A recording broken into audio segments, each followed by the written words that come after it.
नमस्कार दोस्तों, मैं हूं सीए निखिल गुप्ता। जीएसटी में क्या किसी भी फाइनेंशियल ईयर में आपके पास कोई नोटिस आया है? और अगर नोटिस आया है तो उसमें दो पॉसिबिलिटीज हो सकती हैं। पहली कि आपने उस नोटिस के अगेंस्ट रिप्लाई दिया हो। सेकंड, हो सकता है कि आपने उस नोटिस के अगेंस्ट कोई भी रिप्लाई नहीं दिया हो। इन दोनों ही सिचुएशंस में अगर डिपार्टमेंट ने आपके खिलाफ कोई ऑर्डर पास कर दिया है तो ये वीडियो फ्रेंड्स आपके लिए बहुत इंपॉर्टेंट है। फ्रेंड्स, आपको ये चेक करना है कि जो पूरी प्रोसीडिंग हुई है from the issuance of notice till the issuance of order, क्या आपको डिपार्टमेंट ने कोई पर्सनल हियरिंग की अपॉर्चुनिटी दी है या नहीं दी है। अगर आपके को डिपार्टमेंट ने कोई भी पर्सनल हियरिंग की अपॉर्चुनिटी नहीं दी है देन डिपार्टमेंट ने एक बहुत बड़ा वायलेशन कर दिया जीएसटी एक्ट का, और आप इस ग्राउंड को यूज करेंगे, चाहे आप फर्स्ट अपील में जाएं, चाहे आप ट्राइब्यूनल में जाएं, चाहे आप हाई कोर्ट जाएं या सुप्रीम कोर्ट जाएं। सो फ्रेंड्स, लेट्स डिस्कस कि इशू क्या है।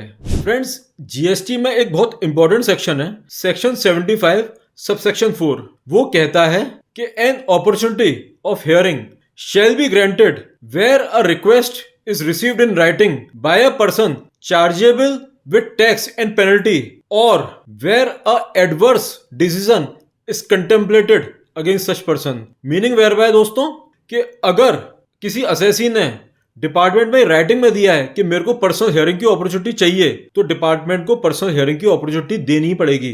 साथ में अगर किसी व्यक्ति ने पर्सनल हियरिंग की अपॉर्चुनिटी नहीं भी मांगी है लेकिन डिपार्टमेंट उसके खिलाफ एडवर्स डिसीजन कंटेम्पलेट कर रहा है, सोच रहा है, चिंतन कर रहा है, ऐसा लग रहा है कि डिपार्टमेंट उसके खिलाफ एडवर्स डिसीजन पास करेगा, तो भी डिपार्टमेंट को उस व्यक्ति को पर्सनल हियरिंग की अपॉर्चुनिटी देनी पड़ेगी so that he may present his case in proper manner. और डिपार्टमेंट को जो ऑर्डर पास करना है वो उसकी हियरिंग जो उसने अपना पक्ष रखा है उसके बाद ही डिपार्टमेंट केस में ऑर्डर को पास कर सकता है। फ्रेंड्स, जब भी डिपार्टमेंट आपको नोटिस इशू करता है ऑनलाइन पोर्टल पे और आप उसमें रिप्लाई फाइल करते हैं तो एक ऑप्शन आता है कि क्या आप पर्सनल हियरिंग को ऑप्ट करना चाहते हैं। हो सकता है कि आप उस पर येस क्लिक करें या नो क्लिक कर दें।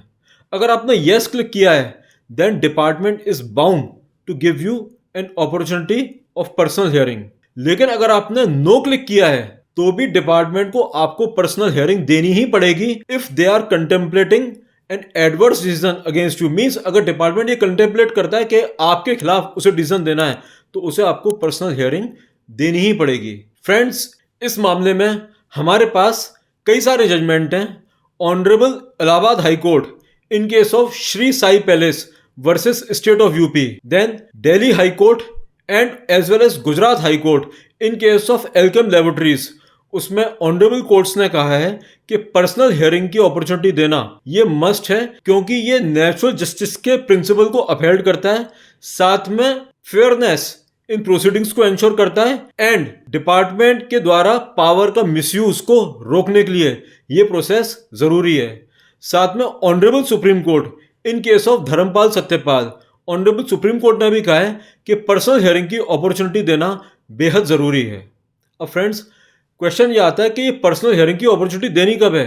मान के चलिए डिपार्टमेंट ने नोटिस में दे दिया कि पर्सनल हियरिंग की अपॉर्चुनिटी हम आपको देते हैं और इस डेट पर आप उपस्थित होकर पर्सनल हियरिंग को आप अवेल करिए, लेकिन उसके बाद में रिप्लाई आपने उसके बाद में फाइल किया है तो वो पर्सनल हियरिंग की अपॉर्चुनिटी नहीं मानी जाएगी।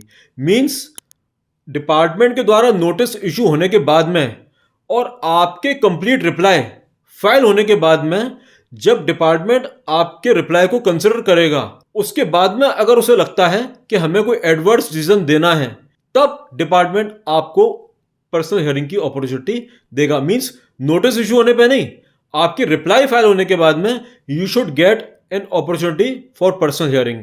अगर ऐसा नहीं है तो डिपार्टमेंट गलती कर रहा है। साथ में दोस्तों, मैं ये भी बताना चाहूँगा कि आपने कई बार देखा होगा कि अगर आप किसी नोटिस का रिप्लाई नहीं करते हैं तो आपको रिमाइंडर आते हैं, रिमाइंडर 1, रिमाइंडर 2, इस तरीके से रिमाइंडर आते हैं। That reminders can not be considered as personal hearing opportunity. Personal hearing opportunity department आपको लिख के देगा कि हम आपको पर्सनल हियरिंग की अपॉर्चुनिटी दे रहे हैं और आप इस दिन आइए, हमारे सामने प्रेजेंट होइए और अपने केस को प्रेजेंट करिए, जो भी आपको अपना पक्ष रखना है वो रखिए।